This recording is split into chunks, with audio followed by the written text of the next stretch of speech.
Well, good afternoon. I'd like to welcome you all to Africa Research Institute. Thank you very much indeed for coming. I know people have come from far and wide, particularly grateful to Marie Trémolière, who's come from the OECD in Paris, which I think is a tremendous effort and a tribute to our speakers.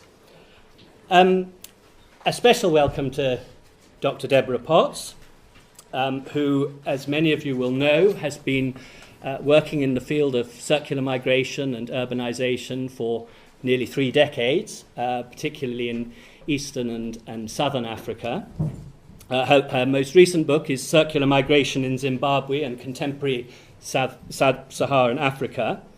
But some of you will be particularly interested perhaps in 2 articles that have been published just within the last couple of months, challenging the myths of urban dynamics in sub-Saharan Africa, the evidence from Nigeria, which is in World Development on the website now, and what do we know about urbanisation in sub-Saharan Africa, and does it matter? Crucial question. That's in the January edition of International Development Planning Review. It's been a very great privilege for us at Africa Research Institute to work with Debbie and to produce this publication with her. She's been enthusiastic from the start and full of forbearance with us. So thank you very much indeed. Now, when we were casting around for a respondent, we particularly wanted somebody from the investment community, because investment is very closely linked to the whole topic of economic growth, population dynamics and so forth in sub-Saharan Africa. And our gaze alighted on David, and I'd very much like to welcome David Cowan. We didn't think we would get him to start with, but very kind of you to come. David is the chief Africa economist at Citi, or Citibank, as some of you may know it. I didn't realise when we first invited him that he'd not only been at the Economist Intelligence Unit following Africa for 8 years, but for 6 years before that had been the principal research officer at the Bank of Botswana as well. What's more, his PhD in the 1990s focused on the impact of structural adjustment on urbanisation in Tanzania. So he was heaven sent, and very kind indeed of you to come and join us and to respond to Debbie. For those of you who don't know us, Africa Research Institute is a strictly independent, non-partisan think tank. This is our 5th birthday this month. We've made it to 5, not least thanks to our benefactor Richard Smith, who couldn't be with us today, sadly, but we're very grateful to him for facilitating the ongoing work. Our aim is to look for and draw attention to initiatives and ideas with a record of success in sub-Saharan Africa.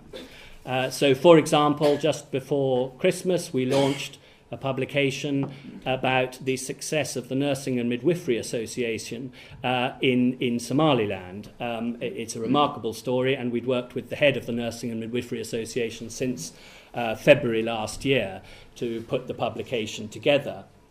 However, a second part of our mandate is to look for where new ideas are needed, or, I know Debbie will say I've been banging on about this for 20 years, so it's not a new idea, but where ideas that are well known in one community desperately need to be better recognised in other communities. And I think that's the category into which today's event falls. I'd just like to say that this is on the record, it's being recorded, and a recording will be on the website as well after the meeting. Debbie is going to speak for 15-20 minutes, and David responding for about the same time. We'll then be open, I hope, to a lively debate. Anybody, I know some people will have to go at 2 or thereabouts. Please feel free just to slip out. But we will carry on for as long as the speakers can stay and for as long as the conversation flows. So once again, welcome to all of you. Thank you very much indeed. And Debbie. Okay, thank you. I'd like to start off actually by thanking Edward very much for inviting me and for all the work that the Africa Research Institute has done in providing this publication and disseminating it. This is terrific stuff for academics, because most of our stuff tends to go into journals and is read by a fairly small community, so I'm really very pleased about this.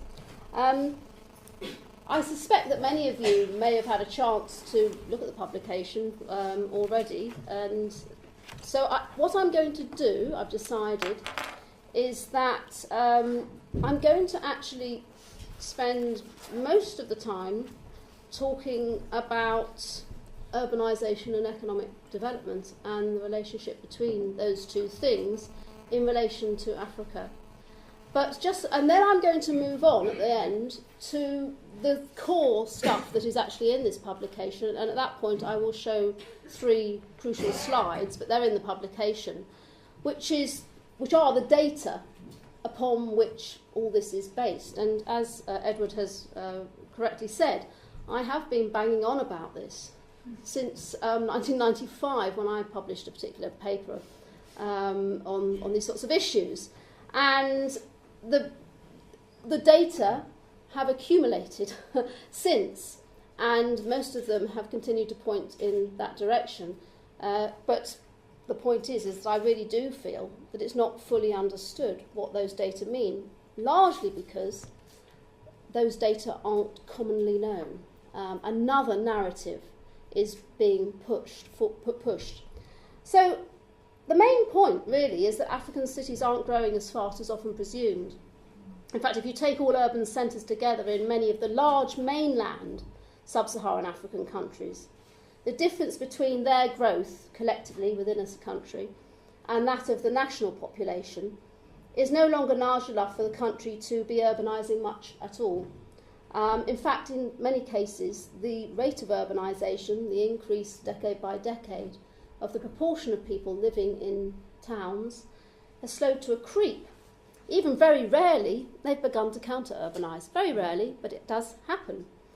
And there's 3 things I just want to work, obviously briefly, because I don't have that much time, is about African cities and economic globalisation and the impact of the shift to neoliberal policies. Very standard stuff. African cities and the lack of livelihood safety nets, and then something about theories of economic and urban development, to start off with those things. I started working on African cities at the time of just about the second 1970s oil crisis.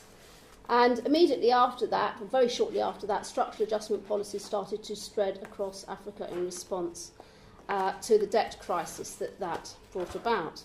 And the impact of structural adjustment policies is so well established that one wonders if one needs to say it again. But I think I do, because it is so fundamental. And it sort of gets to be sometimes like the elephant in the room when you're talking about African urban economies or something, because everybody is thinking, oh, well, that sets the scene. We know all that.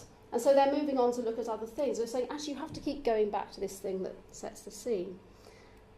The point is that the impact of the austerity programmes that were practised across Africa during the 80s and 90s, and indeed these things are still going on in many African countries, was so severe that it makes what is happening in Greece at the moment look like a picnic. It's quite astonishing the impact, how severe it was and how sudden it was and how swift it was for the majority of the African urban population. We all know that it led to massive informalisation. Everyone knows that most African cities are mainly informal. Their housing, their services and all sorts of things. I'm leaving, by the way, South Africa and, to a large extent, Botswana out of this, and I'm very happy to discuss the differences about that in the discussion. But the public sector was slashed, real incomes plummeted as subsidies went and formal jobs went. The private sector was also often devastated at that point. And mainly this was because of what happens when you have trade liberalisation and the rules of comparative advantage begin to dictate where enterprises with significant value-added jobs, and this is absolutely key, where those go, right? And they tend to go and these are obviously great generalisations, I do appreciate this, but there's not much you can do in sort of 20 minutes, where there are very large and reasonably well-educated labour forces, and, crucially, reliable infrastructure. So what often happens, and I experienced this at first hand, watching the country, well, first of all, Malawi, actually, but it didn't have much of an industrial base, but what it had pretty much went. But then I was working in Zimbabwe, which didn't have structural adjustment until the beginning of the 1990s. And I watched whilst its industrial base, which by African standards was a very strong industrial base, by African standards, yeah, it vanished before our very eyes. It was an astonishing and depressing thing to happen. It deindustrialised very, very fast. And all the associated services and commerce and so on that went with that also disappeared, began to disappear. So that's the first thing. The second thing is, and again, this is very obvious stuff, but that African cities on the whole have no welfare sector. Okay, we're used to having a welfare sector. I don't know if anybody read the Metro today, but right on the front page, the very big thing on the front page said that mothers are hit hardest, and it said that mothers in this country at the moment are not eating some meals every day in order to feed their children. I tell you, I'll be honest with you, I raise an eyebrow at this, I'm a bit suspicious. We do have a welfare sector, and most of those people should be picked up by that. If it's got that bad, something, you know, we do have a welfare sector and all the rest of it. But what I can absolutely assure you is that that became the norm in many, many African informal settlements. And there are literally dozens, if not hundreds, of surveys, including work I've done in Zimbabwe and so on, which showed that of people saying, we are not eating. In Zimbabwe, they invented the idea of the 001 diet. Nothing for breakfast, nothing for lunch, and a meal in the evening, 001. Okay, we may laugh, but actually it's not funny. Really, really serious deprivation if you do not have a welfare sector. So when all these things work through, people have to make some very, very sharp decisions about their futures and their livelihoods. Now, it's often said there's massive unemployment in African cities, and that's complete nonsense, right? It's complete and utter nonsense.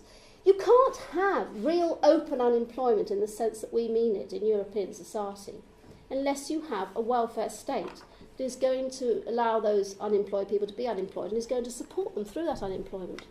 In African cities, you don't have that. So actually, nearly everybody is working, and lots of other people in the family are working, and they're working in the informal sector. So there's millions of people working in self-employment, mainly in small trading jobs. Terrific hard work, terrific ingenuity and all that, especially for women. But, and this is going back to the points I was making earlier, this is not typically, generally, higher value-added work, which gives you reasonable incomes. And that's the sort of work with which economic development and indeed social development are inextricably bound up. Okay? So one of the key things is that many, many African families are food insecure. That's how bad things are. And there are plenty of data in this publication which, you know, give you information about how badly incomes have been hit, so that people's incomes sometimes were reduced in 3-4 years, sometimes in some countries, to 10% of what they had been before structural adjustment. And I often say to my students, what would you do if your family's income was reduced from, let's say for the sake of argument, your parents together earn 40,000 and now they're earning 4? How would you survive the next year? It's a real puzzle. In fact, it's called the wages puzzle in African studies. And then there are theories about urbanisation and links to economic development. And I'm just going to put this up. You can't really see it. I'm sorry. I hoped it would come out better. But it's something that came through a couple of days ago on the email. It's from the African Frontiers Forum, South African-based thing. They're holding a workshop at Johannesburg Stock Exchange very shortly. And the theme is, will special economic zones rescue manufacturing in South Africa and the region? And I just want to leave it there while I talk, because the point is that if South Africa is holding this sort of thing, what chance for the rest of them? in sub-Saharan Africa. If South Africa, the one with the reliable infrastructure and so on, is having this problem and really facing up to the realities of comparative advantage. And I'm just going to read this bit out. The contribution of South Africa's manufacturing sector to GDP has shrunk over 6% over the course of the last decade and is now under 14% of total GDP. Whilst our industrial policy seeks to promote value-added manufacturing, the economy is struggling to compete against lesser cost and at times more agile competitors. The relative disappointment of the performance of industrial development zones to attract manufacturing and job-creating investment has now led to a policy rethink and the rollout of better incentivised special economic zones. Can South Africa compete against Asia? Right? And that's really what the big issue is. Now, there are obvious interactions. People who work in urban studies, who work in urban economics and so on, sometimes they're geographers, sometimes they're economists and so on. But we have theories which we draw upon, okay, about the interactions between economic growth, urbanisation and development, particularly if you're on the development side of these things, as I am. And these relate to terms and concepts such as agglomeration economies, economies of scale, innovation, backward and forward linkages. And all these things can create wonderful economic virtuous circles. But the economic advice and theorising by the external agencies and world economists about economic development in poor countries is now inconsistent on this front in relation to many of these sort of concepts. On the one hand, in 2009, the World Development Report from the World Bank came out with a very general message. It, having not been very pro-urbanisation, Michael Lipton is here, so this is, you know, somebody who has had enormous influence on these sorts of ideas. Having for a long time thought urbanisation, all sorts of problems with it and all the rest of it, and being quite anti-urbanisation and migration for some time, suddenly the World Bank comes out in 2009 and says, urbanise, great, encourage migration, encourage densification, and because they had figured out that higher value-added activities occur in urban environments, and that is what is needed. Well, on the one hand, yes, up to a point, I thought, and there were various issues with the way the economists had figured all this, which I can't really go into here, but I'm happy to talk about later. On the other hand, at the same time, simultaneously, you have this other message, which the neoliberalism globalisation advice, backed up, crucially, by the World Trade Organization, argues that market forces of comparative advantage must dictate the focus and nature of productive activities. Okay?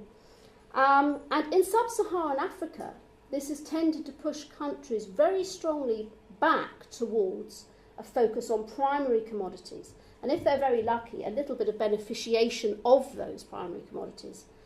And those primary commodities do not tend to promote urban-based and urban-located economic growth impetuses and major employment.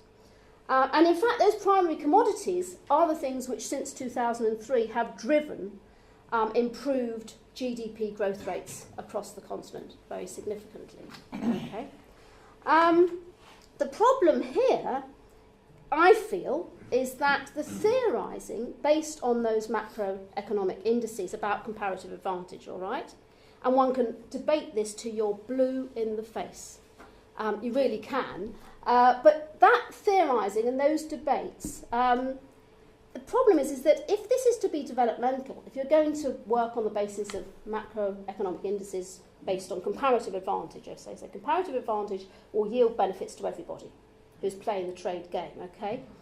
Then you have to presume, if it's going to be developmental, that the incomes thus created, okay, are shared reasonably fairly amongst the population via taxation and redistribution. And I have to say that, again, my observation, and I'm sure many of you who've lived and worked in Africa will agree with this, anyone's observation is that that isn't the case.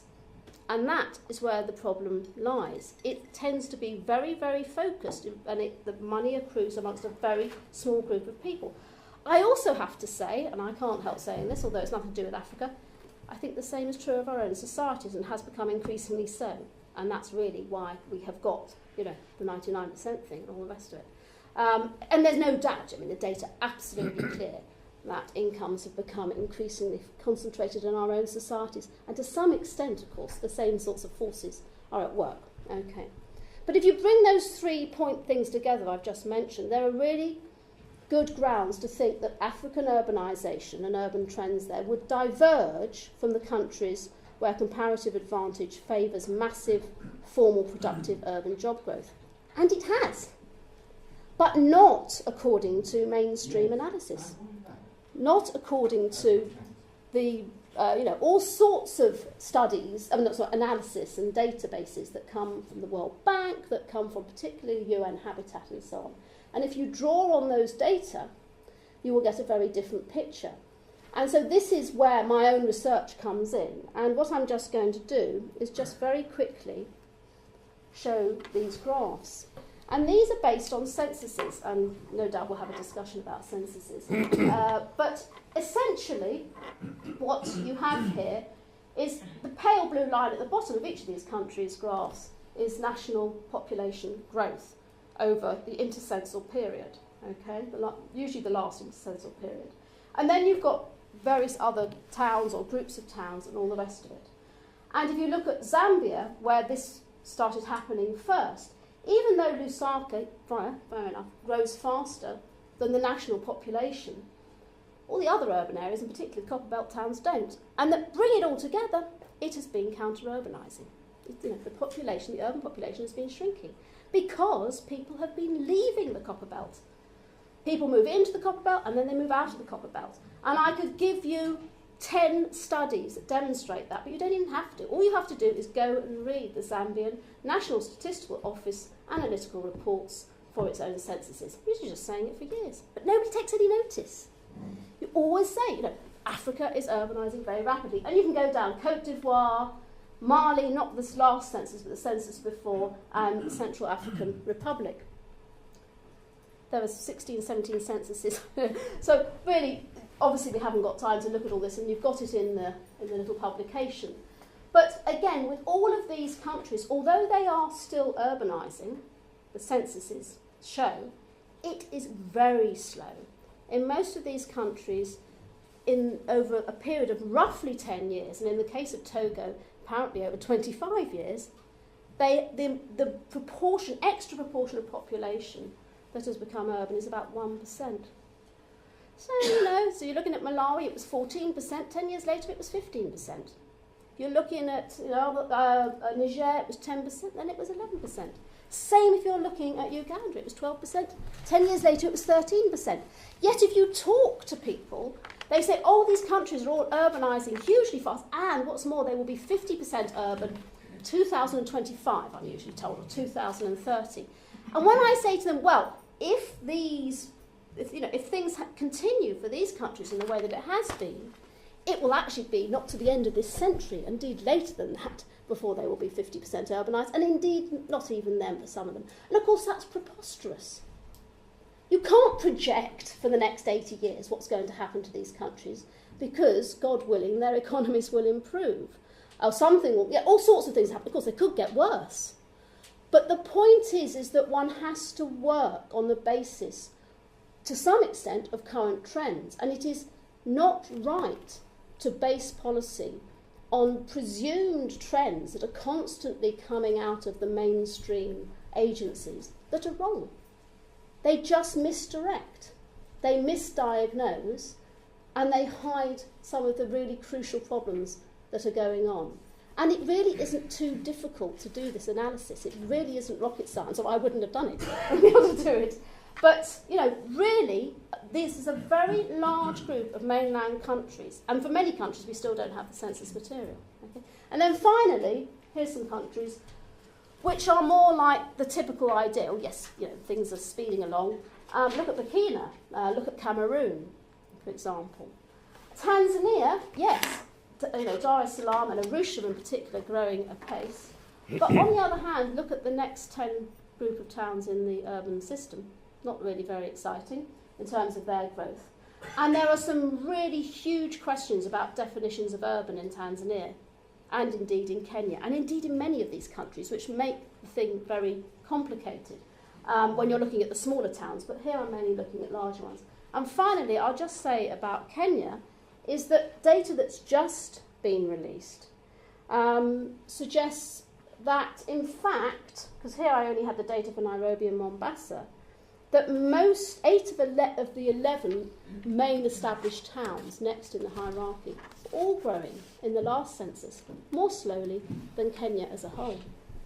There are really major changes going on. So, and finally, well, why this is because of the fragility of urban livelihoods. Because the gap between livelihoods possible in towns and possible in rural areas has dwindled, and it discourages permanent migration to town. That's the main thing. So the thing I really want to emphasise above all is the fragility of African urban livelihoods and the suffering and the problems. And I think this idea that that countries are urbanising rapidly still tends to disguise this fact, and people don't realise so much what is happening.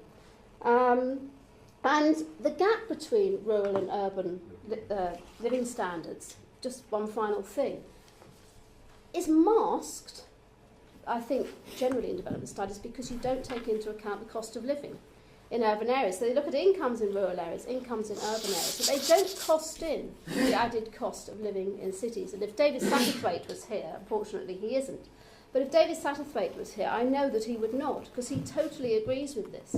So that urban poverty, you can't just look at it in terms of comparing incomes. You've got to factor in that extra added cost. So there are really major issues. And a lot of my research has been on this circular migration, of the issue of people coming to town. There's lots of people coming to town. Don't deny that. But there are huge numbers of people leaving town. And in some cases, that net balance is negative. And if that net balance is negative, then you're going to quite probably get counter-urbanisation. Thank you very much indeed. I must say that you say no one is taking any notice. While we were doing the sort of supplementary research on this, I came across a fascinating thing written by François Morricone Ebrard in 1996. Now, he was the creator of the eGeopolis database, which is probably the most sophisticated urban mapping database that's yet been created. And it spawned the Africapolis database, which Debbie mentions in her piece. And he rather wryly said in 1996, and perhaps this was part of the impetus for creating eGeopolis, that at the UN Habitat meeting in 1976 in Vancouver, it had been predicted that Mexico would have a population of 31 million by the millennium. By 1990, 15 years later, that figure had been revised downwards to 25.8 million from 31. By 1996, when he wrote this piece, it was clear that Mexico City's population was going to be no greater than 18 million. So as he says at the end, from dream to reality, the population of Mexico City had thus fallen 58%, passing from 31 million to 18 million inhabitants. 13 million men and women had thus vanished in a nightmare, which I think was rather succinctly put. So this is not, of course, I'm not making any point that there should be any form of complacency on population growth, but I'm just, I think it is striking how there is a very great need for projections from the large international organisations like the UN and the World Bank to take greater cognizance of the cutting-edge research that is being done and is readily available. On that note, Debbie has clearly raised many issues to do with the economy and the likelihood or prospects for structural transformation. Issues of job creation, urban poverty have been raised. And I'm not going to preempt at all how David is going to respond, but merely to pass over and thank you again. Thank you, and thank you, Debbie. It's nice to be able to speak here and put my world between my banking world and the academic world too, to sort of straddle the two, which is something I quite like doing. And especially as the research is quite counterintuitive, right? I live in a world very much where I talk to a lot of people who tell me that Africa is urbanizing very rapidly. It is creating a consumer market that people are very interested in investing in, and that is one of the primary rationales you'll see talking to people about why you get a lot of talk now about investment in Africa.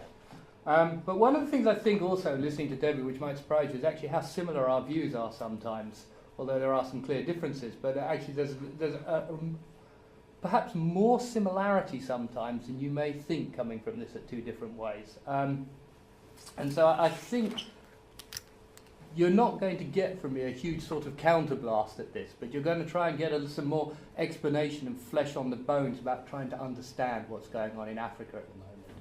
Now, I have an advantage perhaps over a lot of you in that, I travel around Africa a lot. My disadvantage is that I see the world from 20,000 feet, right? This year I've already been to Cote d'Ivoire, Dakar. By the end of this month I will have been to Ghana, Malawi, Zambia, Uganda, Kenya, right? So I see a lot of different things and can jump around and compare them. My disadvantage is that I'm in there for a couple of days, I talk to quite high-level policy officials, and then I walk away again, right? So I don't get to necessarily really dig down into some of this stuff. But that's what I will offer you, a view kind of from 20,000 feet. The other thing I found quite interesting reading the pamphlet when I was on the train going home the other day is that it got me thinking again about my own world of when I wrote the PhD on migration and structural adjustment in the early 90s, in fact in Tanzania. I'm quite glad that Tanzania is still urbanizing rapidly, although I would probably state the exceptionalism of Arusha should draw it off the graph, right? Arusha's particularly unique local economy means that it's quite exceptional in that respect. But one thing I found was that I thought about my own PhD, and I've also been reading this book, Poor Economics, at the moment by Banerjee and Dufflo, and recently I met the guy from Gallup who all said the same. And what I found quite interesting in that is that the overall picture of why people migrate to urban areas doesn't seem to have changed so much when I go back and look at all that, right? Migration to urban areas is in many ways quite a logical phenomenon. People very rarely, or they do sometimes if there's a catastrophe that pushes them, but they tend to move on a logical basis. They move into a network that's either family or ethnic or friendship that has often identified a job prospect for them before they move. Often they've saved up some money to help finance the move into the urban area. And so when they get there, they do often experience an increase in income. And we see that if you look particularly at the Gallup survey that they were showing between urban and rural incomes, there is an increase in income if you can get a job in urban areas. But I think that's the question, and this is perhaps more where Debbie and I agree. If you hold that view that people migrate in a purely sort of logical fashion, I think the thing that you need to think about when looking or thinking about African growth is that what we've seen, and someone in my world sees this a lot, is that African growth has picked up substantially since the 2000s, right? Many of the countries listed here are all growing now at 5 to 7%. Now I would give a strong argument, and I do at times, that that rate is not sufficient. Right? It's still far too low to make real inroads into poverty in those countries. And in some ways it creates this two worlds, which you can see very clearly this year in East Africa, of a downtown world of Nairobi, which is relatively prosperous, people eating in the Oleander Cafe or in the highland suburbs, and then this other world that was very visual on your screen this year of drought in the Horn of Africa, and people starving. This sort of two worlds that you can jump between quite quickly in Africa. So the growth is happening, but it's not high enough. Now, interestingly, one area I would quite disagree with Debbie when she was speaking, but it's a sort of a mind issue, was what's driven this growth? What's driven the pickup in growth in Africa since the 2000s? Well, I rate commodity prices account for some of it, but probably only about a third. If you look at most African countries, what's actually been driving the increase in growth is the service sector. So the agricultural sector has generally been a lagging sector. The industrial sector, which Sonny will talk about, has been pretty much in total decline, and it's the service sector that's driven it. And in fact, if you looked at a country like Ghana this year, and you measured the increase in GDP, I don't know if many of you know, in 2010 Ghana revised its GDP numbers and increased its GDP by 60%. Effectively, how it did that with the EU and World Bank advice was to much more accurately capture the service sector of the economy. And so that's what they made a real effort to do. And that reflects base effects, right? If you look at some of the historical numbers, for example, the old national accounts were based on 400, 500,000 Ghana telecom lines, where there's 39 million mobile phone lines in Africa. And that's the sort of, in Ghana, 7 million. Sorry. And that's the sort of numbers that are driving the growth. But what we are seeing then in Africa is that you have growth, but without industrialization. So we're seeing services and agriculture chugging along nicely. Now, does that matter? And that brings you into this development picture. Does growth without industrialization matter? Well, I think when you think about it in terms of the migration pattern, it does matter significantly. But I have no pre-held views on growth, right? I don't necessarily subscribe that certainly in a developed economy, that manufacturing has to drive growth. Right? I certainly think in a developed country, services may be as an important engine of growth as manufacturing going forward. But what we certainly, I think I know, and sometimes I often wonder what I do know, is that manufacturing and industrialization in Asia certainly created a lot of quite low-income jobs that allowed people to move into those sectors and find work.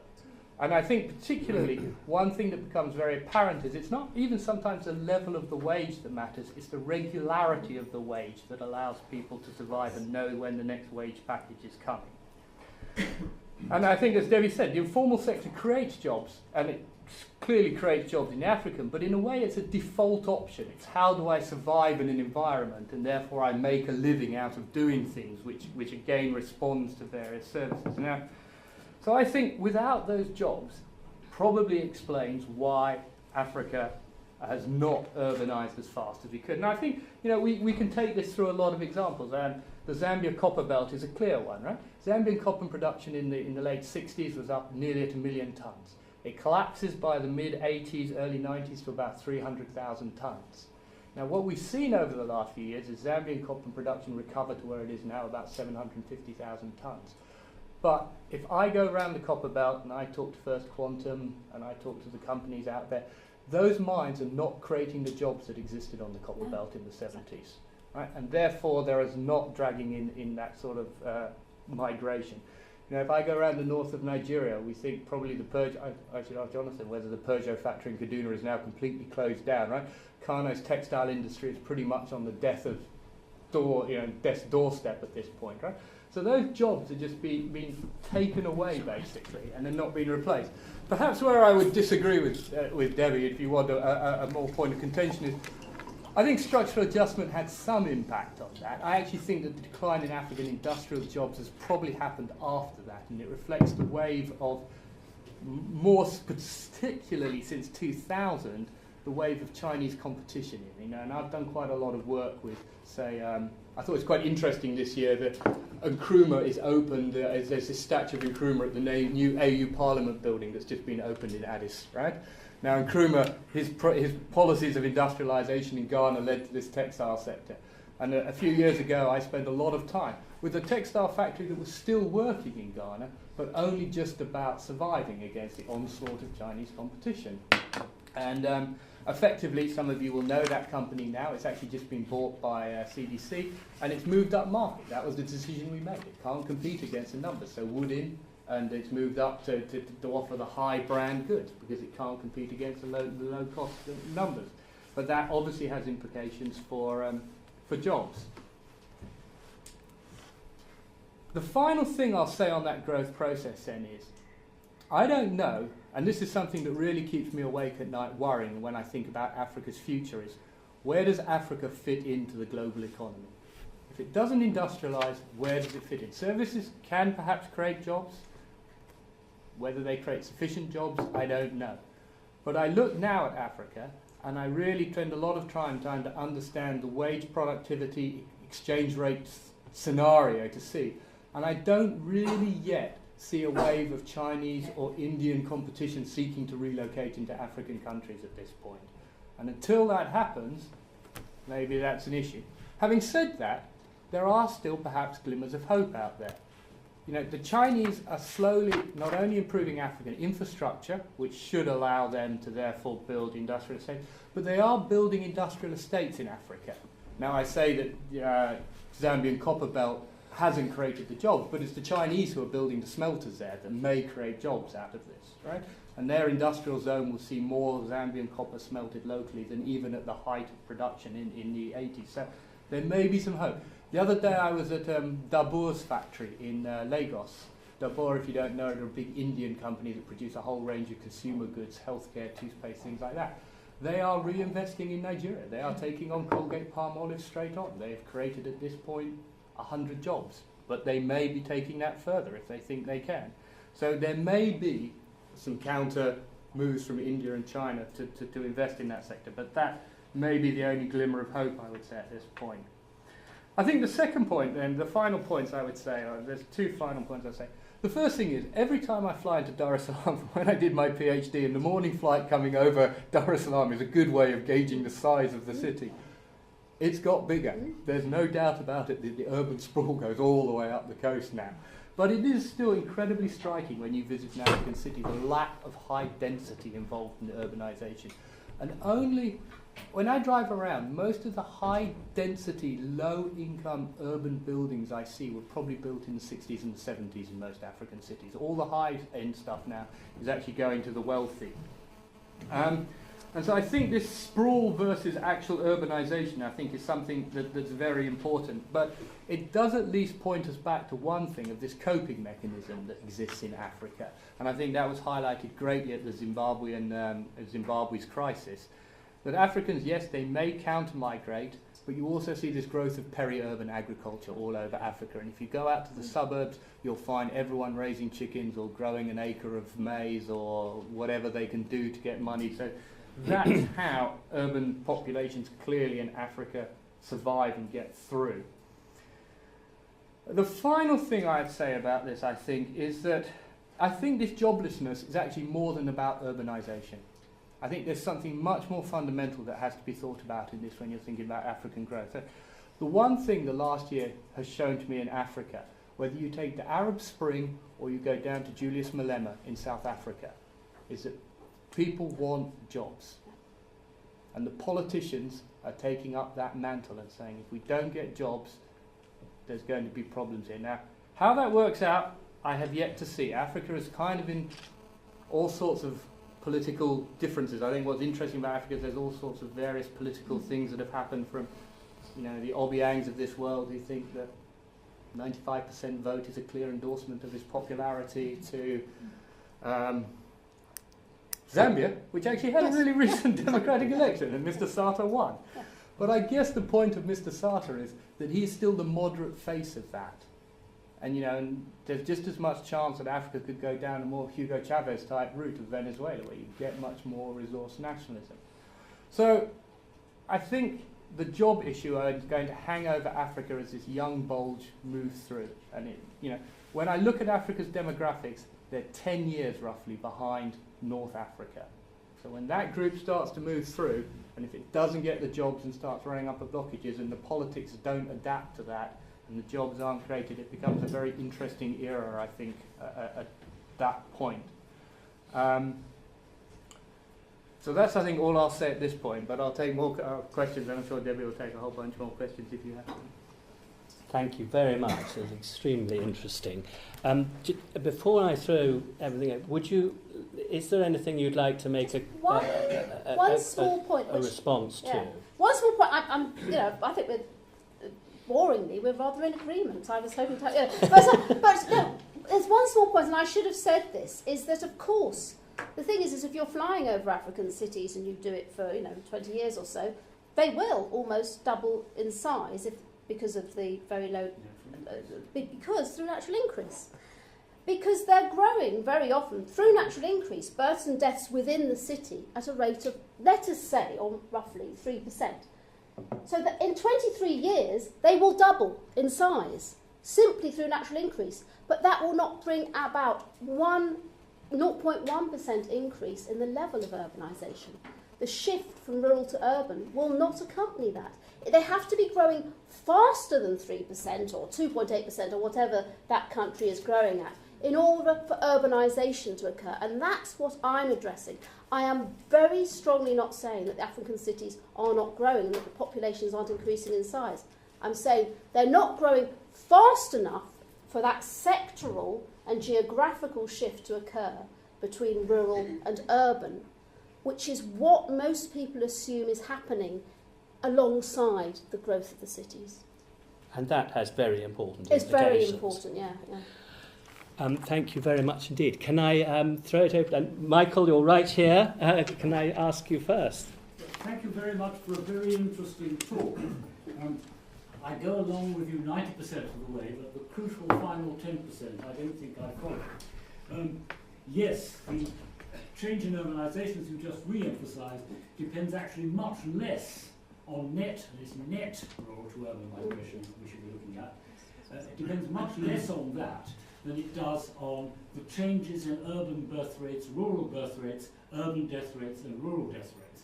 And one of the ways I'd like you to take your research is to break this big natural increase wodge down and ask what is happening to birth rates and death rates in rural and urban areas, because these are the main things driving the urban share.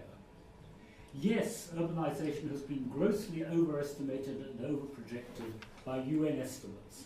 And this compares and reminds me of the work I did on South Asia between about 1950 and 1980, when exactly the same thing happened, exactly the same overstatements happened. And they happened partly for the reasons you've analysed, but also for two other reasons you haven't mentioned. One is that during natural population growth, a whole lot of places cross the so-called rural to urban borderline. If the rural to urban borderline is 10,000 and population doubles in 25 years, then in those 25 years, all the places between 10,000 and 19,999 cease to be classified as rural and get classified as urban. Bingo, we've got lots of urbanisation, not necessarily any change at all happening in the country. So yes, all these things are there. The other thing that's happening is urban boundary expansion. Powerful urban places expand the area which they call part of us, and again, you get a completely artificial rise in the urban share. Yes, I agree with you that the slowness of urbanisation and indeed of industrialisation in sub-Saharan Africa is partly driven by the collapse of the historic squeeze on agricultural prices. That happens not only via migration but via urban and rural death rates, by the way, in a rather horrible way. But for for several decades, sub-Saharan Africa had been dominated by many policies, one of which was a huge squeeze on farm prices to the benefit of the non-farm sector. That collapsed, I think, largely under its own weight. When you have in Ghana the price of rice which a farmer could get in the market, sorry, it's the price of cocoa which a farmer could get in the marketplace rather than rice. The price of cocoa which a farmer could get in the marketplace, something like 1/4 of the border price, and then you gather even bigger differential. That tends to collapse under its own weight. Yes, structural adjustment, not always well conceived, pushed that on its way, and yes, that changes the urban share. In fact, Susan Horton and her Canadian colleagues in the mid-80s published a study of 4 African countries showing precisely what you say, namely that it was an net urban to rural migration in the immediate aftermath of structural adjustment programs. Where I start wondering about what you say is when you say that, as it were, the quote problem with industrialisation in Africa and why it's been so slow is this abandonment of what I take to be a particularly perverse anti-farmer policy of squeezing agricultural prices. Because the gain to the urban sector from that squeeze is offset by a loss to the poorer and potentially highly productive, industrial as well as agriculturally, rural sector. That's where the money comes from. Operating with an artificial squeeze against farm prices doesn't raise GDP, it transfers GDP from rural to urban. And that was the process that I think had to stop. And structural adjustment played not always a very constructive role in stopping it, but it was not sustainable. If we look at the surveys of poverty and nutrition in Africa, which incidentally are much, much more reliable than the GDP numbers, the WHO surveys of nutrition over time and the living standards measurement surveys poverty studies, they show a small but quite clear reduction in poverty in most of the African countries where comparable dated surveys over to the 2000s can be carried out. And typically what's happening is stagnation in urban poverty incidence and severity and some decline in rural poverty incidence and severity. So it doesn't look as if this policy is actually leading to a fall in welfare. The problem is on the production and industrialization side. There I think it's a mistake to believe that artificial state support for extraction from agriculture to finance urban industrial development is the way to successful urban industrialization and development. I think it's the way to frustrated and failing factories that make two sets of left shoes, and that's of course an urban myth. But nevertheless, that sort of thing is not a myth. Artificial structures which have no viability in the real world and eventually go broke. That's not the path to industrialization. But you do need very strong purposive state action to bring about efficient urban industrialization. This is where I part company with structure adjustment people. You need very actively to support agricultural and rural development with irrigation, number one, agricultural research, number two, rural road infrastructure, number three, and a number of other things which will not happen through private initiative. You need an active and directed state doing things about this. When you get that, you will, and especially if you get a reasonably and not too unequal holding of land, you will get rapid agricultural growth. You will get green revolutions, as you got throughout South Asia. If you don't get that, you won't. And if you don't start with an agricultural transformation, which Africa has never had, and about which nobody has said anything, if you don't start with that, you will not get a sustainable industrialization and urbanization process. You'll get this sort of slow and unfunctional urbanization, which is not creating wealthy people or survivable industries. So I think that you presented the problem very neatly and very accurately in terms of the data that you analysed, but I'm not certain that you're drawing the right implicit conclusions from it. Sorry, I forgot to ask if you could say who you are when you ask questions, and that, sorry, I hadn't done it. That is Professor Michael Lipton from the Institute of Development Studies, Sussex University, sorry, just Sussex University. Thank you very much indeed. And behind you. Yes, my name is Carl Wright. I'm the journalist of the Commonwealth Local Government Forum, which is one of the Commonwealth governmental bodies dealing with local governments. And of course in Africa, the kind of people I normally deal with are the elected local government leaders like mayors, council leaders, also of course city managers, chief executives or town clerks as they still call them in many places. And I was very fascinated by some of the statistics and some of the interest, and of course it does contradict a little bit, as was rightly said, the kind of information you get from bodies like you in Habitat. But at the same time, I guess what I'm really concerned about and would like to see sort of more discussed in depth is the policy consequences, because those are the things that the elected democratic leaders, the city managers are faced with. And I think both Deborah and David touched on some of that. I mean, one is clearly the possible impact on local economy and on income disparities, and maybe some figures for Gini coefficients and so forth at city level would be very interesting. And I know somebody doing research on that city level statistics, and clearly I think there are parallels even to places like London. I think Deborah mentioned some of the widening divergences in income levels between rich and poor, and there's that wonderful graph which I think was a WHO has published, which shows the London tube map, and every tube station you go from Westminster to the East End of London, the life expectancy drops by about 3 years. And that's reflected in some of the urban statistics, and of course having lived through the London riots last August, I think there are some parallels. So I think the impact on income and disparities in the big cities is a key issue.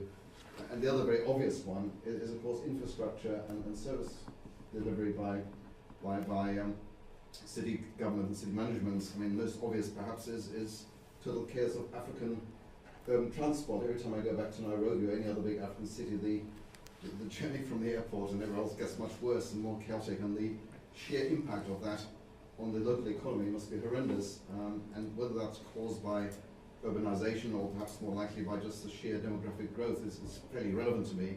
It's the consequences of that growth and how it impacts on the urban environment and on the ability of those cities to be effective places for investment and for the economy and for jobs. And finally, just to really pick up what David said, I was very attracted to the kind of warning he issued about the youth aspect of the demography and the huge numbers of often increasingly educated young people in Africa being produced, particularly in the urban areas, and the consequences that's going to have on maybe a sub-Saharan African spring in 10 years' time, or even earlier, I think, in many cases. So I think I'd very much like to shift the focus of any future discussion and research on the practical policy consequences. That's probably a little bit selfish coming from the kind of work I do.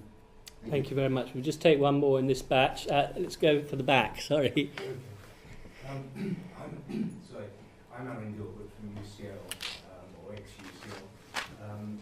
My appreciation of this discussion is through a Latin American focus, because I've worked a long time in Latin America. Of course, Latin America went through this urbanization process and slowing the urbanization process a long time before Africa.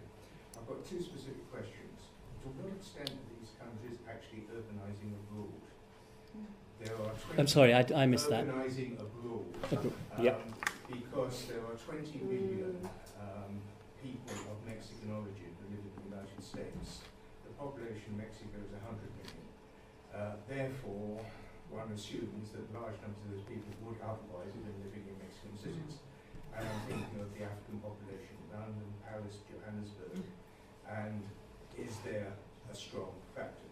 The other thing that's always struck me, the difference, or an important difference between Africa and Latin America, is the fact that land tends to be owned and given up in Latin America when people move to the cities, whereas it remains communal and there is, as a result, circular migration. It's far easier for Africans to go back home, unless there's drought, etc. But in normal circumstances, well, maybe anormal circumstances, it's much easier for Africans to go back, and there is this circular migration. Now, I know it's breaking down, but it's much stronger than it ever was in Latin America. So my question, and I'm not sure I'm going to be able to hear the answer, because I've got an appointment. But how important is urbanisation abroad, and how important is circular migration in explaining the reaction to the lack of jobs, the falling living standards, etc., etc.? Thank you very much indeed. Debbie, would you like to respond? To 1, 2 or 3? Yes, I don't think I'm going to take on the king of urban bias here today. I mean, these are really big questions. I suppose the one thing I would say, and I suppose geographers do this all the time, but I think we're right, is to say there's an awful lot of countries in Africa, and they have very different geographies. They have very different environmental geographies. They have very different economic geographies. And some of them, mining is very important. Some of them, agriculture is very important.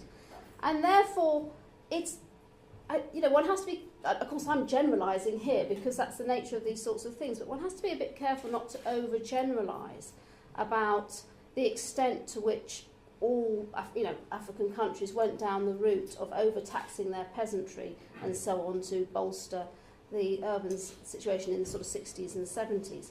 Because I think I could give you, stories and narratives for certain countries where that quite clearly wasn't true. Just to give you the example of Zimbabwe, which is the country with which I'm most familiar in the 1980s, they actually had the virtuous circles going in both the urban and the rural areas. The rural peasantry were given half a chance for the first time to start marketing stuff, just started marketing like nobody's business. Their incomes were improving enormously, both in the areas that were being resettled and in the former communal areas, going to the issue of communal tenure. And that is extremely well established. Those data are incontrovertible. At the same time, urban populations were also improving, incomes were going up and so on. And I've got data that can show that. And in fact, it's all in this book, my book, which is timing is very important. A good deal later than you're supposed to releasing by removing very severe restrictions. Yes. Anyway, the circular migration thing is very significant in all this. Anyway, so that's. But I would disagree with you. I'm afraid that the poverty has, the SAPs didn't affect things in the 80s and 90s. I mean, I think that that's when it really happened. And I have traced it. I've traced it, incomes falling in real terms, particularly in the 80s and 90s. It's in the 2000s that the fall stops in most African countries. And then, as somebody said, I think, they start to stagnate. Perhaps they start to stagnate or creep up just a little bit. But really, the damage was done in the 80s and 90s. And the data, poor though they are, that's what they do instigate. On the issue of local government and so on, I don't know quite what local governments can do about this, to be honest, because I think it's a national government thing. And then beyond that, I think it's a more, it's a sort of global issue, the extent to which African countries are able to decide their own strategies. And again, my experience very, very much is that in many African countries, they have very little room for manoeuvre because of donor conditionality. And if you take the example of what's going on in Greece at the moment, I mean, this whole week, the Greeks are understandably saying, we don't want people sitting in our finance ministries and so on telling us what to do. When African countries have been going through this for 30 years. You take Mozambique. I mean, if you read up on what happened to Mozambique when it finally got round to structural adjustment after its terrible war, in 1992, the war ends, and then they have structural adjustment imposed upon them when they should have had something like a Marshall Plan. They just had the most terrible, crippling, appalling war. But no possibility of sort of saying, well, this country actually probably needs a period of 10 years, massive investment. No, we've got to squeeze inflation out of this economy. I mean, quite honestly, it was disgraceful. It was a disgraceful thing to do to a country which was the poorest country in the world at the time. It was the poorest country in the entire world. So that was, distressing. What would be fantastic is you said that you've got people working on Gini coefficients in urban areas. I mean, those are the sort of data that would be extremely useful because those data are very, very hard to come by. For anyone not familiar with Gini coefficients. Oh, Gini coefficients, just basically is a measurement of the degree of inequality, the extent of inequality in income distribution across a population. So that's very useful, but often the data are rather poor on people's incomes because they're difficult to get. And I think Alan's gone. But the one thing I would say, well, first of all, circular migration, in my view, is absolutely crucial in all this. I mean, that has been very much what it is. And in fact, your point about net migration, I did mention that, is just essential to all my analysis. You have to look at net migration. And that is, what the issue is. I mean, a lot of these figures, there's lots of people. I mean, there's plenty of surveys showing lots of people are still migrating into towns. But there is also plenty of surveys that show lots of people are migrating out of town. So as you say, you have to take the balance. Circular migration is very important. But Alan's point about the diaspora, I don't think there's quite enough people living in European cities to make that much of a difference. Although I think for some West African cities, perhaps Dakar, for example, that may be an issue. There's excellent francophone research using migration data that shows quite a lot of people now in rural, say, Niger, or the sort of Sahelian West African countries, who used to, for example, go to Abidjan, now migrate straight out of the country. They don't even bother to go to the town, the local town. What they want to do, they aspire to migrate straight out of Africa because they know there's nothing for them in Abidjan and so on. If you're looking at Zimbabwe, then this is an issue. There's unquestionably. So there's an awful lot of people who have moved out of Zimbabwe, and a lot of them have gone to Johannesburg and Gaborone and so on, places like this. Some of them have come here. So I think that's an issue there. But on the whole, I don't think that's the answer. Thank you. David, would you like to...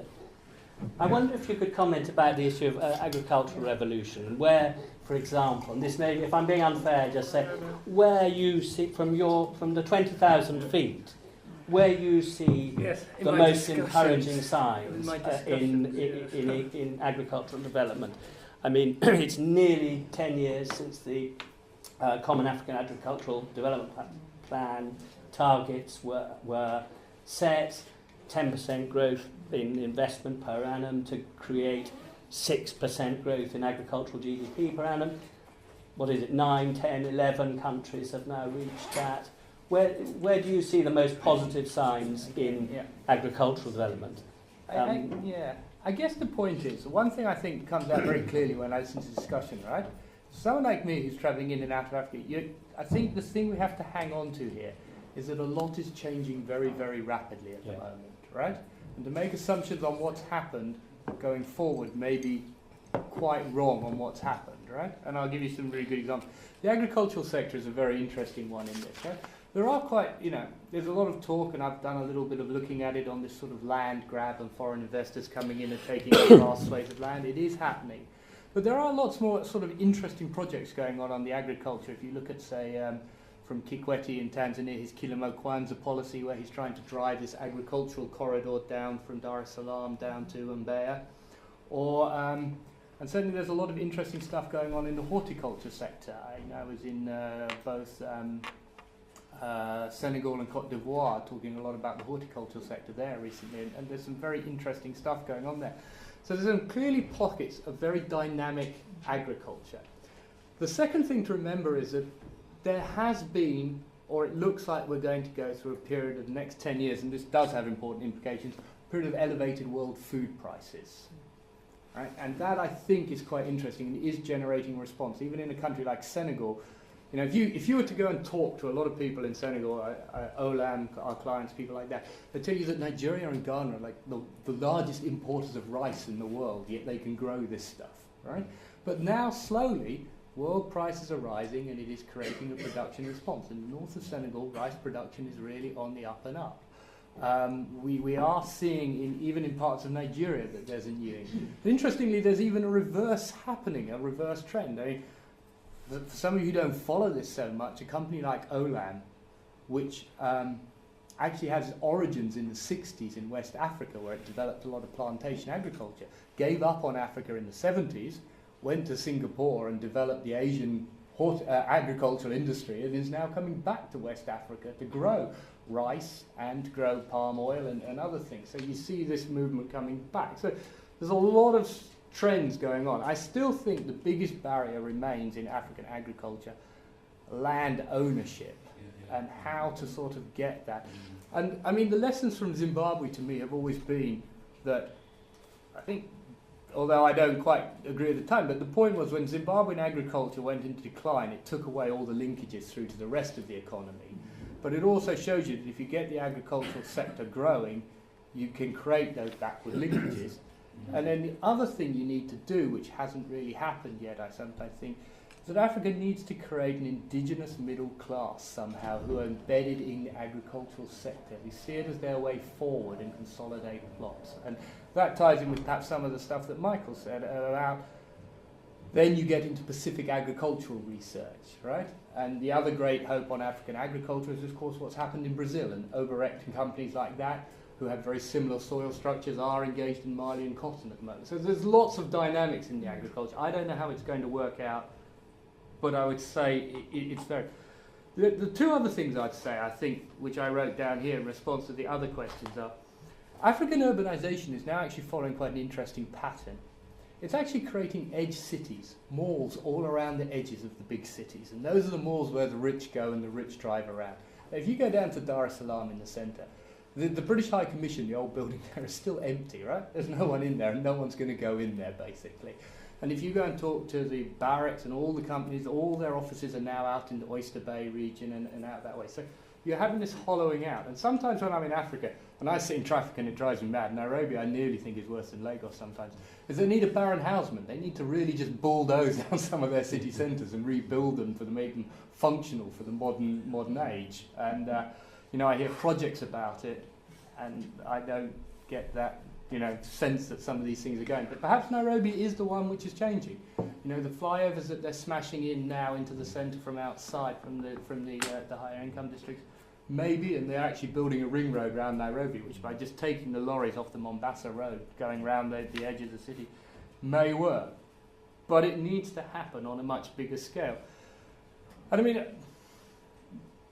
one of the things I sometimes think about as a banker is, there's actually a lot of willingness to lend African governments money. Their debt levels are very good.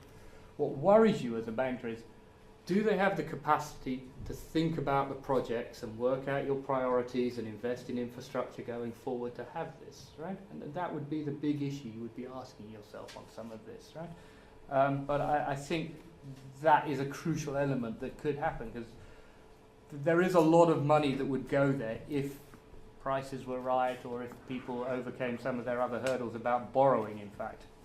And then the final thing I'll say about African populations abroad. Remittances, interestingly, in Africa didn't seem to decline in 2008, 2009 when the global economy slowed down. There are several issues about remittances. I don't think it's a unform of urbanisation, except perhaps Dakar. David's right, perhaps Dakar is the exception on that front. But remittances are very crucial to a lot of African countries and sustain consumption. What's quite interesting is that you might be worried about the long-term sustainability of remittances in Africa. Europe and the US had much more open migration policies in the 60s and 70s, which they've clamped down on now. If you look at the diaspora in the European countries particularly, which I know better, but I also go to the US quite a bit, that diaspora is now aging quite significantly at the height of its earning power. Some of it, in fact, Ghana is the classic case, is moving home and building houses and rethinking about retiring. You spend your European winter in Ghana and your summer here. That will fade. Their children, often educated here, don't have the same commitment to remitting money going on from that. And so, we're not letting in the same number of migrants, so I think that may be an issue. The other reason on migrant remittances in Africa may be that African migrants are either very high-skilled or very low-skilled. Right? There's not a middling out particularly. Right? If you go around a building site in London, you'll see a Czech plumber or a Slovak electrician. You won't see an African. Africans are cleaners or security guards or doctors or lawyers, and that they lack that middle, which is a failure of African education in the 70s. And the final thing I'll say is mobile phones change the whole rural-urban dynamic in Africa. Right? People don't have to go back to their villages anymore to send granny 100 shillings or 5,000 shillings. Right? So I think that would be interesting to see how that plays out going forward. Certainly, Zimbabwe pioneered the ability to import money into Zimbabwe without the Reserve Bank of Zimbabwe ever getting into grubby wars, basically. So that may also change, I think. Thank you, David. So we have some more contributions from... Yes? Professor Susan Parnell. Thanks, from University of Cape Town, the African Central Cities. Debbie, I was very pleased that you came back to the caveat which was in the paper about the fact that African cities are in fact growing. And I think just one other caveat which is important, which you made, but to stress, is that all 54 countries in Africa are not the same size. I get particularly irritated when Lesotho and Swaziland and South Africa are given equal weight, for example. Nigeria is not the same as Niger. And that's really important when we begin to start talking about some of these big demographic things. And similarly, I think, while I think size is important and rates of growth are absolutely crucial, and the point that's made in the paper about fertility really being the critical driver, I think is true. But I think maybe really more significant, though, for African cities, and this goes to the question of what does this mean, and particularly for local government, is the question of what is the household size? In other words, what's the demographic composition that we're talking about, and what's happening to households? Because certainly in some of the cases what we're seeing is that circular migration is turning into the splitting of households. Households that were once split households with two bases are now actually dividing. And the size of a household is crucial for housing demand, consumption demand, service demand, and that I think speaks to the economy thing. And again, Debbie, where I agree with you that the structural adjustment stuff is absolutely foundational. I think you can't begin to look at some of these dynamics without looking at some of the other layers. And frankly, I would include in that things like anti-urban policies by government, including things like not reforming your land tenure system, not introducing a taxation system which allows you to create a middle class, which allows you to redistribute, which perpetuates the kind of circular migration where you don't have taxation in a whole lot of places because that's where communal areas are. And I think once we begin to get into some of those dynamics, which don't negate the economic questions, but I think there are layers that we haven't actually looked at. And until such time as we understand those mechanisms properly, we're not actually going to understand the long-term implications of where people are given unintended incentives to reside. And I think that's the implication for local government rather than national government, for example. And then finally, I found that the point about the service sector stuff, I think, is really interesting. And some of the most interesting work I've seen coming out on the African service sector suggests that, in fact, it's the creator of the reduction of inequality. In other words, whereas in most developed countries, the rise of the service sector has been associated with an increase in inequality. Actually, what you see in the African context is because service sector jobs pay higher than previous manufacturing jobs did. Actually, what the rise of the service sector does is that it boosts the economy, reduces inequality, and in fact may be a good thing rather than a bad thing.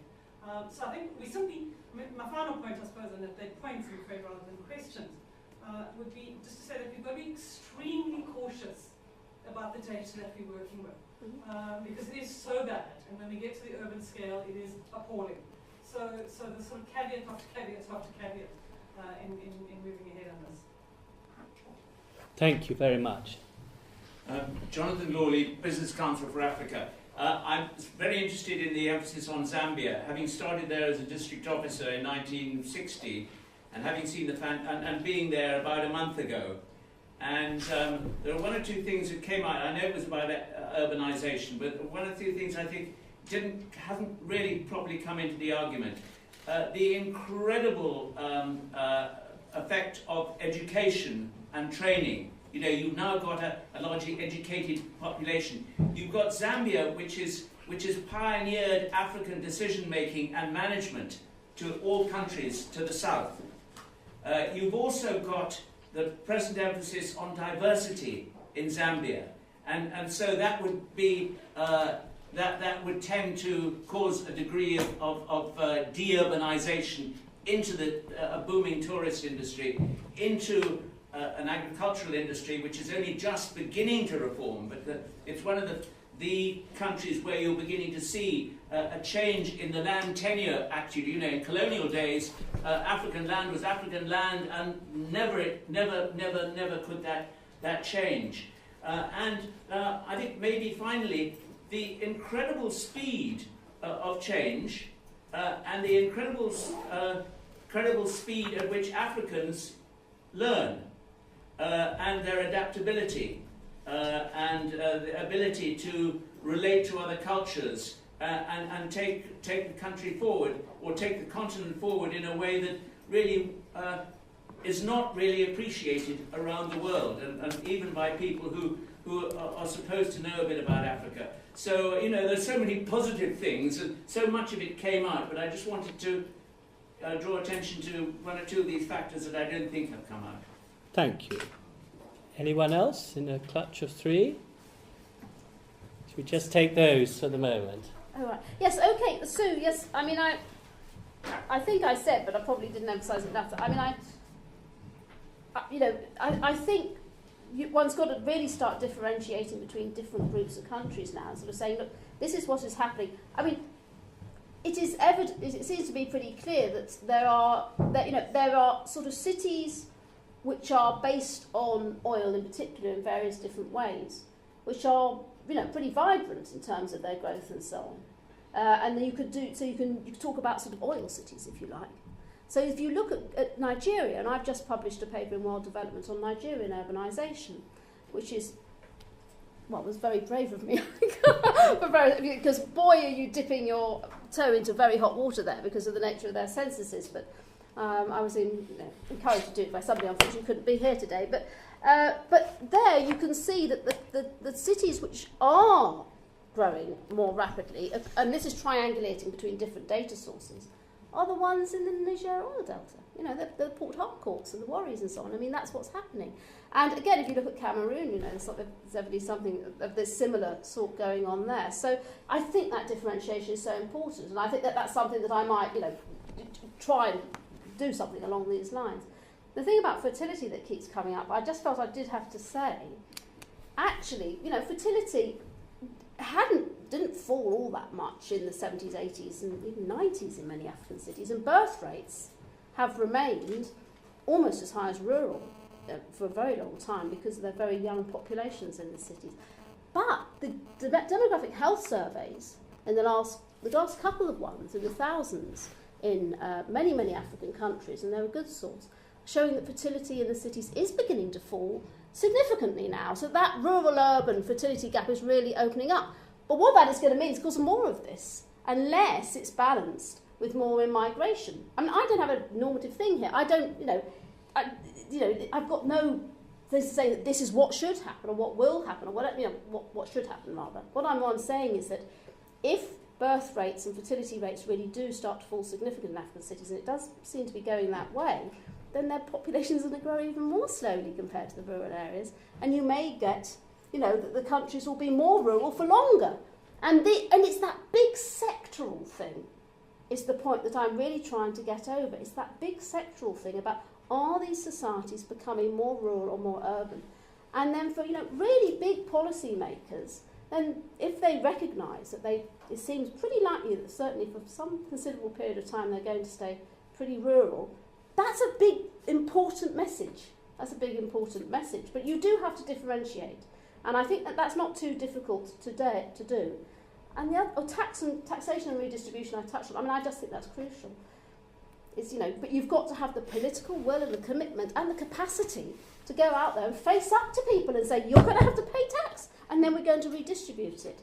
Blimey, they find it difficult to do that in the United States of America, and then no houseman. I'm sorry, but that's a terrible thing to say. You're talking literally about millions of people's livelihoods, and these are poor people, and they have virtually no voice, and they are just going to be trampled on if you do that. Please think a little more before people say things like that. I was really quite horrified. So no houseman, although something has to be done about the transport, I agree. But and finally, and it's very interesting how this keeps coming back to agriculture, which feeds into really the point, which is that, in fact, nobody here can really think of anything to say about real urban-based employment apart from the service sector.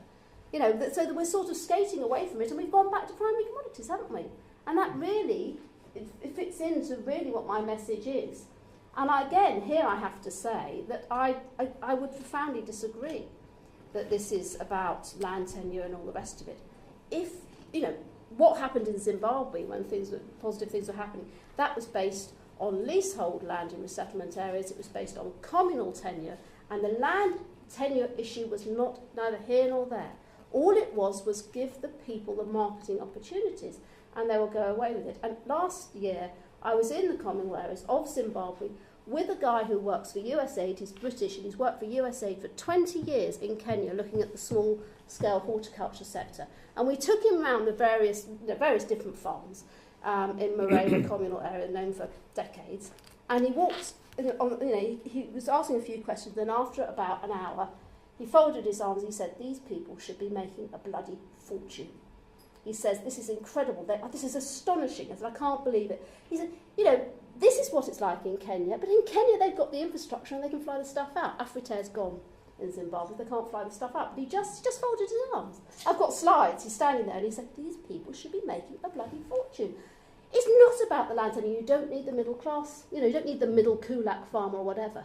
Smallholder farmers can do all this, but Michael Lipton is so right. You've got to have irrigation. Irrigation is the key. But that's a different story from this. But I teach a lot about African agriculture. In fact, Lottie here was running the Green Revolution game with me 2 days ago at King's with 60 students. And irrigation is so important, and it's got to be irrigation from groundwater, essentially. And that can transform people's lives, but it's not about land tenure. It's not about the size of the farm. African farmers are brilliant. Thanks. I'll just say one final thing here on this.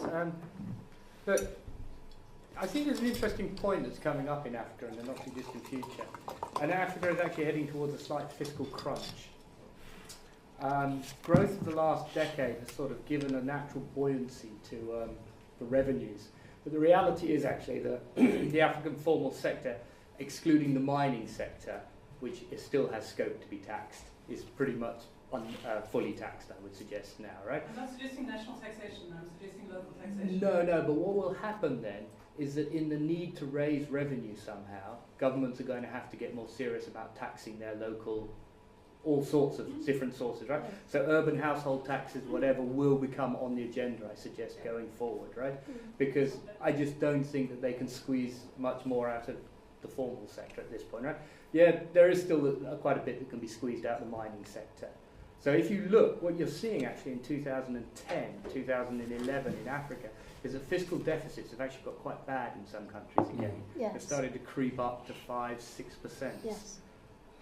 Now that expenditure will be very difficult to cut, so it's going to have to come on the revenue side. One assumes that the ability of many governments to get more development aid is going to be pretty limited going forward. So they're going to have to really think hard about it. And I actually think domestic tax reform will be the big issue for the next 5-6 years probably. I'm pretty sure that's what Susan's saying. Yeah, I'm also suggesting that in fact that probably isn't a bad thing. What would worry me though, and is if you look at how that plays out in most African countries, is that the tendency is to exclude communal lands from that taxation process. And that for me is the problem. And that's the anti-urbanism, which comes out of the sort of the stuff that Michael Lipton writes, which is, for me, deeply problematic, is that until such time as you actually have a taxation system that is universal and applies to both formally zoned areas and to communal zoning, you're basically taxing a minority, and you're not actually taxing the real sources of wealth, and you're creating the dual system that you talked about. And you create these complete disincentives in terms of the structure of cities, and that's part of why they become the dysfunctional places that they're talking about. I mean, the test case will be Dakar. Senegal is having this very interesting tax reform they're talking about introducing in 2013, which may or may not manage to achieve some of this. But that will be very interesting, especially against an angry population if it's having to deal with a wide re-election. Well, we'll see. Can I suggest that we there's coffee and tea, and for anyone who can stay, that we can please do stay and continue the discussion. It's a very difficult session to sum up this, because we've ranged from anti-urbanism to irrigation to urban poverty to local government issues. I think that really what that tells us is just how wide-ranging and important the implications of getting correct data, as Sue has advocated, getting correct data and paying attention to what is known about what is going on, how people are taking decisions and how they are moving. Now, yes, the data is in many cases scarce or non-existent. But one of the things that really attracted us to go on and work with Debbie on this publication was that these are very significant trends, and they are established. They may change very quickly, as Debbie says, and David's alluded to about how fast things change.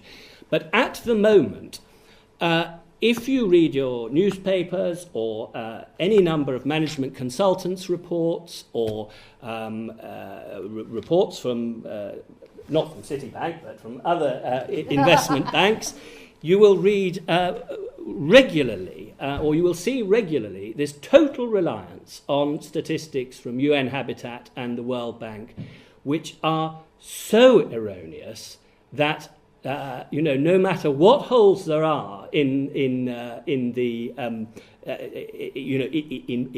research that has been done in South, East, and West Africa, it has to be better. And there are very, significant messages coming out of that. It was not Debbie's purpose to establish an absolutely categoric set of policy recommendations coming out of this. That is for the policymakers. And, this publication on Monday morning, in addition to our usual list of kind followers, will be going to nearly 1,000 people in the World Bank, in the United Nations, in UN Habitat, the entire city cadre of the World Economic Forum, with whom I'm engaged, to investment banks, to DFID, etc., etc. Now, as Debbie said quite rightly, she has been, and many others who are expert in this field have been banging on about this for a long time. well, you know, if we can do anything here, we're just trying to add our voice and in beating the drum. And so, yes, there may be, there is a huge need for data, but let's at least take cognizance of the cutting-edge research that there is out there and the implications of that. I would, most of all, you don't want to hear me blathering on for any longer, most of all, I would like to thank Debbie and David for two very thoughtful presentations, and I thought, and this is only a personal view, that actually they dovetailed far better than I could possibly have imagined. And nobody's come to blows, not that that was ever going to be the case. And I think that not only thoughtful, but thought-provoking. You know, there are people, the people who've kindly attended come from many different fields, you know, from risk advisory agencies to investment banks to etc., etc. I hope for everyone that they will at least leave from this session thoughtful. And thank you all very much for coming. Most of all, thanks to the speakers. And do please have some flapjacks and some coffee and tea if you have the time. Thank you.